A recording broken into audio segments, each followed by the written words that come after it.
உலகெங்கிலும் உள்ள தேவர் தொலைக்காட்சி நேயர்களுக்கு இந்து மக்கள் கட்சியின் சார்பில் என்னுடைய வணக்கத்தை தெரிவித்துக் கொள்கின்றேன். நம்முடைய தெய்வ தமிழகத்திலே எத்தனையோ மகத்தான தலைவர்கள் வந்து போயிருக்கிறார்கள். இப்படி வந்து போன தலைவர்களிலே மாசற்ற தலைவராய், மங்கா புகழுக்கு சொந்தக்காரராய், தென்பாண்டி சிங்கமாய், பாரத தாயின் தவப்புதல்வனாய், தமிழ் தாயின் தலைமகனாய் இருப்பவர் பசும்பொன் முத்துராமலிங்க தேவர். தற்பொழுது தமிழகத்திலே ஒரு அரசியல் சூழல் முத்துராமலிங்க தேவரை ஒரு சாதியோடு அடையாளப்படுத்தி பார்த்துக் கொண்டிருக்கிறார்கள். ஐயா முத்துராமலிங்க தேவரை ஒரு சாதியோடு அடையாளப்படுத்தி பார்த்துக் கொண்டிருக்கிறார்கள். உண்மையில் முத்துராமலிங்க தேவர் ஒரு ஜாதிக்கு தலைவரா? வங்கத்து சிங்கம் நேதாஜியை தலைவராக ஏற்றுக்கொண்டு இந்திய தேசிய ராணுவத்திற்கு நேதாஜி அவர்கள் ராணுவ வீரர்களை சேர்த்துகின்ற பொழுது நேதாஜி சொன்னார், இந்தியாவிற்கு சுதந்திரம் சும்மா வராது. சும்மாவா வந்தது சுதந்திரம் என்பது என்று சொல்லுவார்களே, நேதாஜி சொன்னார், ரத்தம் தா, சுதந்திரம் தருகிறேன் என்று சொன்னார்.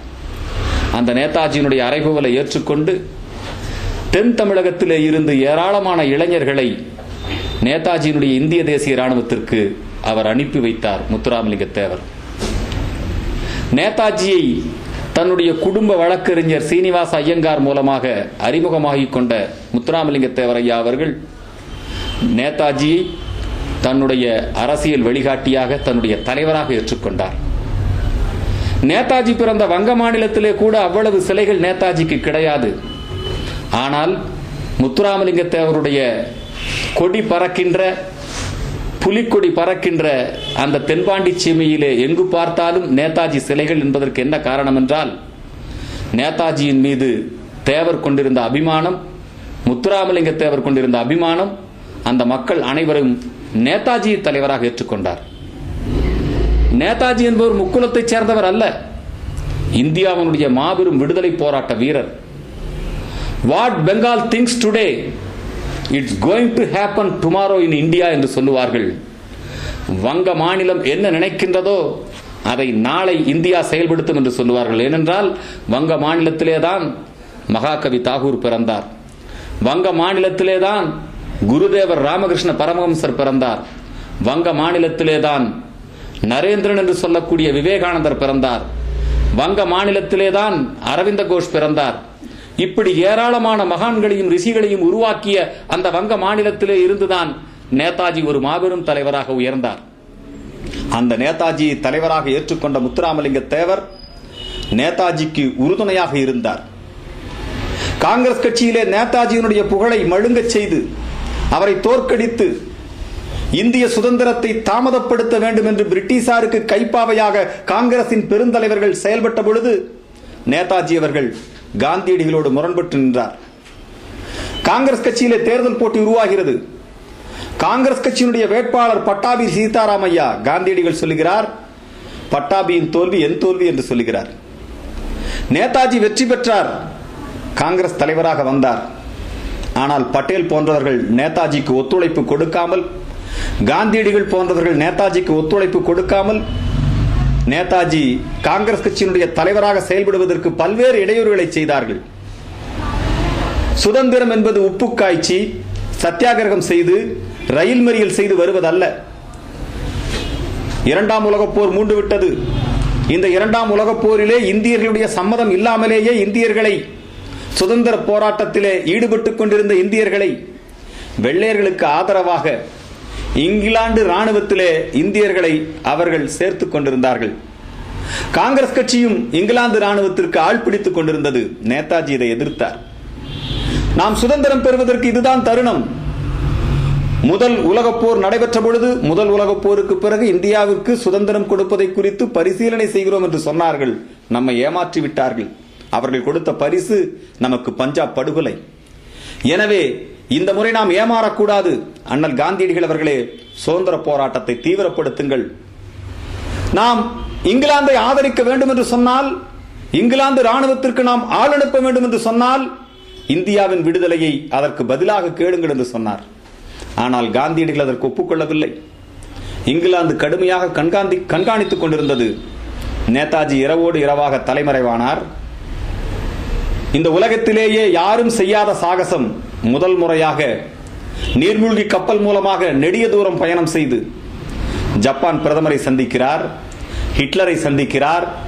எதிரிக்கு எதிரி நண்பன் என்கின்ற அடிப்படையிலே இங்கிலாந்தினுடைய எதிரி நாடுகளாக இருக்கக்கூடிய ஜப்பான், ஜெர்மன் உள்ளிட்ட நாட்டினுடைய தலைவர்களை சந்தித்து இரண்டாம் உலகப் போரிலே அவர்களுக்கு ஆதரவாக சுதந்திர இந்திய அரசாங்கத்தை அமைத்து, இப்பொழுது எப்படி பிரபாகரன் தனி தமிழீழ அரசை அமைத்தாரோ அதுபோல ஆசாத் ஹிந்து சர்க்கார் என்று சொல்லக்கூடிய சுதந்திர இந்தியாவை அவர் பிரகடனப்படுத்தினார். வானொலி நிலையம் துவக்கினார்.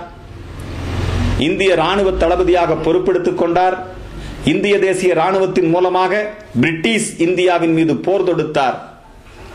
அவருக்கு தேவையான உதவிகளை ஜப்பான், ஜெர்மன் உள்ளிட்ட நாடுகள் செய்து கொண்டிருந்தது. காலம் செய்த கோலம், விதி செய்த சதி. அமெரிக்காக்காரன் 2 மிகப்பெரிய அணுகுண்டுகளை கொண்டு போய் ஜப்பான் மீது வீசி ஒரு மாபெரும் அழிவை ஏற்படுத்தினான். ஜப்பானை பணிய வைத்தான். அதன் காரணமாக நேதாஜிக்கு வரவேண்டிய ஆயுதங்கள் வராமல் போய்விட்டது.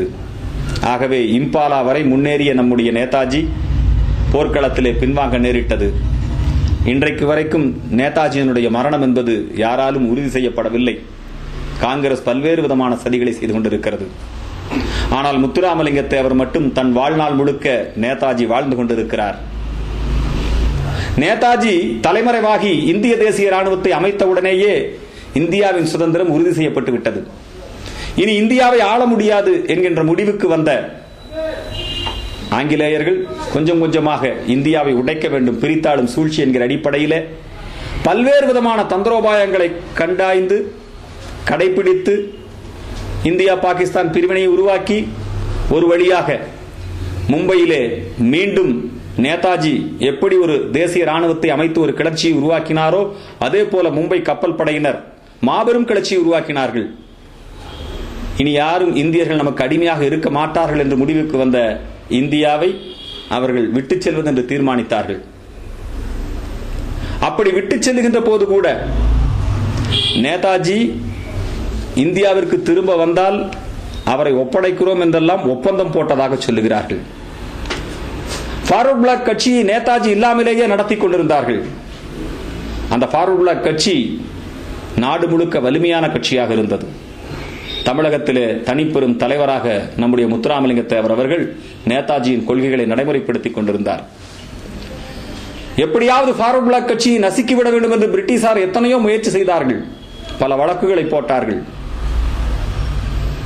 இந்திய தேசிய ராணுவம் இம்பாலா போர் முனையிலே இருந்து இந்தியாவிற்குள்ளே ஊடுருவி வருகின்ற பொழுது அந்த இந்திய தேசிய ராணுவ வீரர்களுக்கு சோறு கொடுக்க கூடாது என்றெல்லாம் பிரச்சாரம் செய்தார்கள். காங்கிரஸ் கட்சிக்காரர்கள் மிகப்பெரிய துரோகம் செய்தார்கள். ஆனால் நேதாஜி என்றைக்கும் காந்தியை இழிவுவிட பேசியதே இல்லை. அந்தமான் சிறையை கைப்பற்றுகிறார்.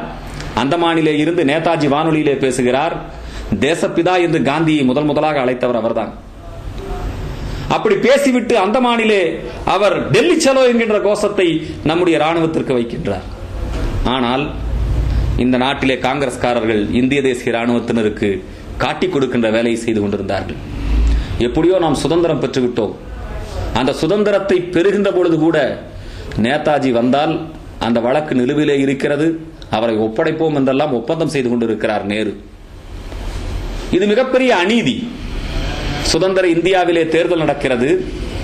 முத்துராமலிங்க தேவர் ஐயா அவர்கள் நாடாளுமன்ற தேர்தலிலே போட்டியிட்டு வெற்றி பெற்று அங்கே செல்லுகின்றார். அந்த தேர்தலிலே நேரு பிரதமராக தேர்ந்தெடுக்கப்படுகிறார். நேரு பிரதமரான உடனேயே அவர் ஆசிய ஜோதி, உலகம் முழுக்க ஒரு கவர்ச்சிகரமான தலைவர். நேருவை சந்திப்பதற்கு எல்லோரும் முயற்சிக்கின்றார்கள். அவரோடு படம் எடுத்துக்கொள்ள எல்லோரும் போட்டியிடுகிறார்கள்.